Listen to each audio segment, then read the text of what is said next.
Baik, bismillahirrahmanirrahim. Assalamualaikum warahmatullahi wabarakatuh. Kembali bertemu di dalam pelajaran fisika. Kali ini kita akan mengkaji tentang masalah vektor. Nah, apakah vektor itu? Mari kita simak penjelasan berikut. Di dalam ilmu fisika, ada besaran yang hanya memiliki nilai saja. Besaran ini disebut dengan besaran skalar. Contoh dari besaran skalar adalah massa. Misal, Anda membeli beras 2 kg. Nah, si pedagang beras tentu sudah paham dengan apa yang Anda minta. Nah, contoh besaran skalar yang lain adalah massa, laju, waktu, suhu, kuat arus, usaha, dan energi. Nah, ini termasuk contoh-contoh besaran skalar. Nah, akan tetapi, ada besaran lain yang tidak cukup dengan menyatakan nilai saja, tetapi juga perlu arah. Nah, besaran yang memiliki nilai dan arah ini disebut dengan besaran vektor. Contoh besaran vektor adalah kecepatan. Misalnya, Andi naik sepeda dengan 20 km per jam ke utara. Nah, jika kita tidak mencantumkan arahnya kemana, maka informasi yang didapatkan belumlah lengkap. Contoh besaran vektor yang lain adalah perpindahan, kecepatan, percepatan, gaya, dan momentum.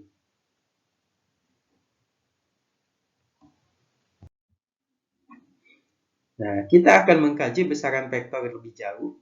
Seperti telah kita ketahui bersama tadi bahwa pengertian besaran vektor adalah besaran yang memiliki nilai dan juga memiliki arah.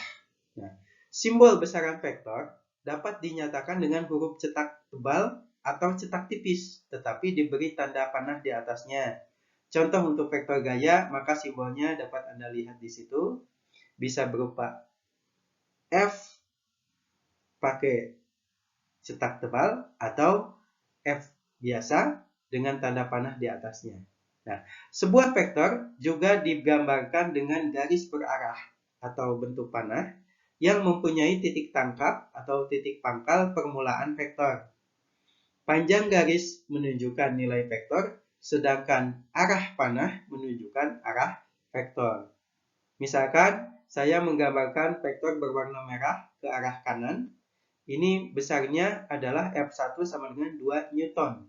Ini berarti vektor gaya. Vektor gaya 2 Newton arahnya ke kanan atau ke timur. Nah, kemudian saya buat juga gambar berwarna biru, tanda panah berwarna biru dengan F2 sama dengan 1 Newton arahnya ke atas atau ke utara. Misalkan kalau di dalam arah mata angin, ke atas adalah arah utara, ke kanan adalah warna arah timur. Nah, 2 Newton dan 1 Newton ini dilihat dari panjang dari tanda garis berarah ini, gitu ya. Jadi garis berarah semakin pendek berarti nilainya kecil, semakin panjang berarti nilainya besar. Bisa dipahami ya? Oke. Selanjutnya, bagaimana caranya kita menggambar vektor? Ada beberapa metode yang kita akan kaji. Pertama kali di sini adalah metode poligon. Bagaimana cara menggambar vektor dengan menggunakan metode poligon? Yang pertama, kita misalkan memiliki sebuah benda yang warnanya biru ini. Kemudian benda ini kita dorong ke arah kanan, misalkan dengan gaya sebesar F1. Ditunjukkan dengan tanda panah warna hijau. Nah, kemudian setelah didorong ke arah kanan dengan besar F1, si balok ini atau si benda ini juga didorong juga dengan arah seperti tanda panah warna merah. Ini sebesar F2. Nah, sehingga posisi akhir benda atau balok ada di seperti yang digambarkan. Nah, bagaimana cara menjumlahkan dari kedua vektor ini atau F1 dan F2 ini? Nah, cara menjumlahkannya ditarik panjang garis dari pangkal F1 ke ujung F2. Ditandai dengan garis berpanah, garis berarah dengan panah warna hitam ini. Ya. Nah, ini biasanya disebut sebagai FR atau resultan vektor atau panjang vektor dari F1 dan F2 kalau kita jumlahkan. Seperti itu, ya. Nah, jadi FR adalah resultan vektor atau hasil penjumlahan dari vektor F1 dan F2. Bisa dipahami bagaimana cara menggambarnya? Ya. Pertama, kita menggambar F1, besarnya berapa, arahnya kemana. Kemudian kita gambar F2, besarnya berapa, arahnya kemana. Kemudian pangkal atau titik awal F1 dihubungkan dengan titik akhir atau ujung dari F2. Sehingga itulah yang disebut sebagai resultan vektornya atau hasil penjumlahan vektornya. Berikutnya, kita akan menggambar vektor dengan metode jajar genjang. Bagaimana caranya? Hampir sama. Pada dasarnya kita buat sebuah vektor. Ini misalkan F1 yang warnanya hijau, arahnya ke kanan lagi, sama seperti tadi juga. Nah, tetapi untuk F2-nya kita buat di titik pangkal F1. Jadi Anda boleh memindahkan F2 ke titik pangkalnya. Boleh di ujung, boleh di pangkal. Kalau di ujung, kita menggunakan metode poligon seperti tadi. Kalau di pangkal, berarti kita menggunakan metode jajar genjang seperti ini. Ya. Nah, sehingga hasilnya akan diraih seperti ini.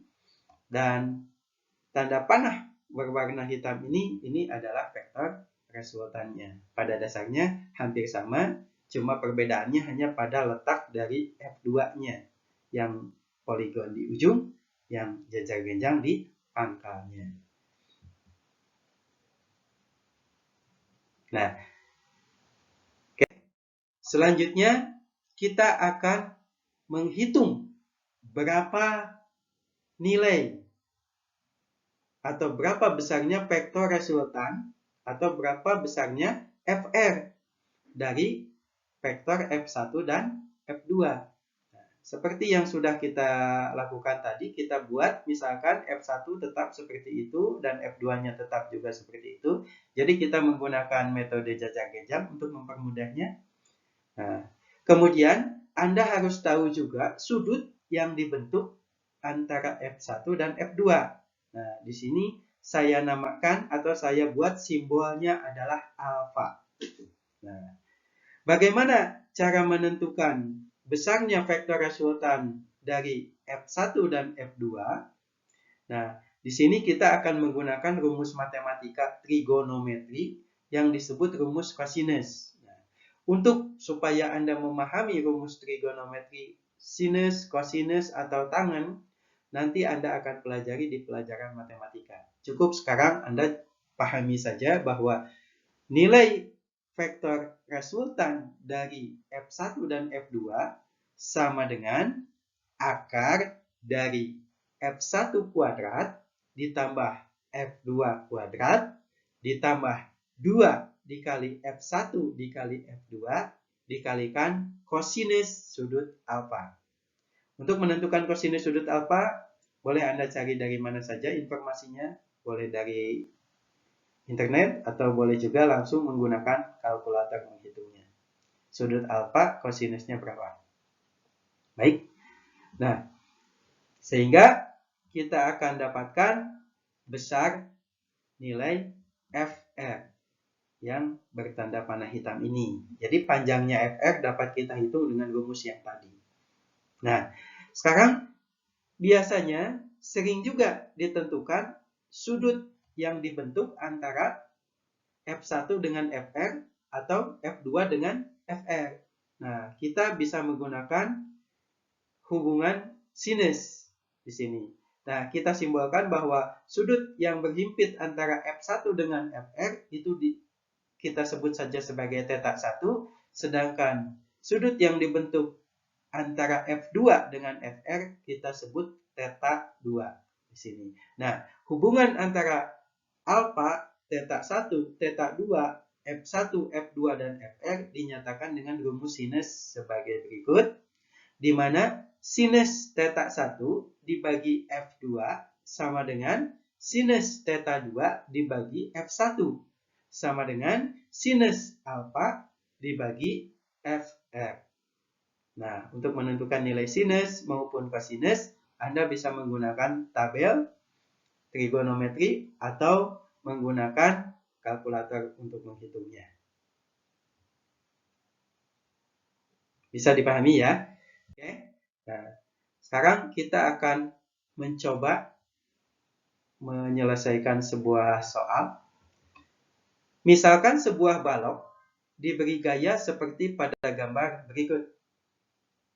Nah, si balok ini diberi gaya F1 3 Newton dengan arah ke kanan seperti itu. Kemudian diberi gaya juga sebesar F2 4 Newton dan membentuk sudut 60 derajat dari bidang mendatar atau bidang horizontal.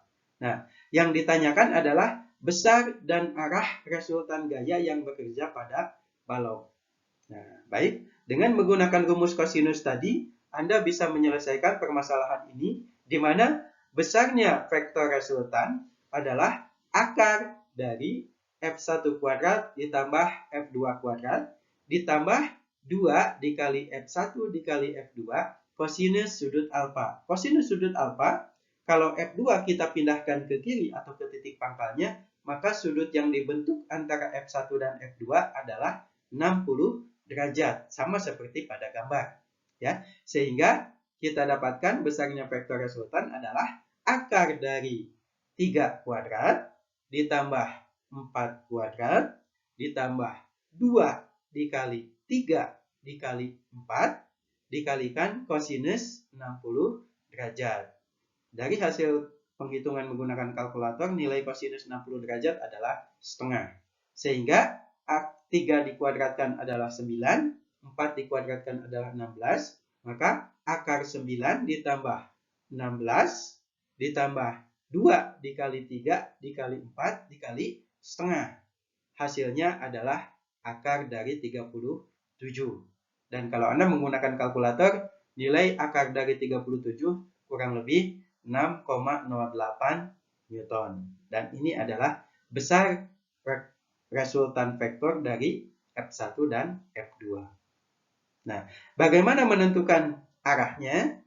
Nah, arah vektor resultan dapat digunakan rumus sin theta 2, sin theta 1 dibagi F2 sama dengan sin alfa dibagi Fr. Sin theta 1-nya di sini kita akan cari, F2-nya adalah 4, sin 60 derajat adalah setengah akar 3, dan Fr-nya barusan kita mendapatkan 6,08. Sehingga dari hasil perhitungan kita akan dapatkan nilai sin theta-nya adalah 0,57. Maka sudut theta-nya kita akan dapatkan 34,75 derajat. Sin theta di sini, sudut theta di sini adalah sudut yang dibentuk antara bidang mendatar dengan vektor resultan gaya. Baik, seperti itu saja dulu bagaimana caranya kita menentukan vektor resultan atau penjumlahan vektor. Semoga penjelasan ini dapat bermanfaat bagi Anda semua. Mohon maaf atas segala kekurangan. Tetap semangat. Wassalamualaikum warahmatullahi wabarakatuh.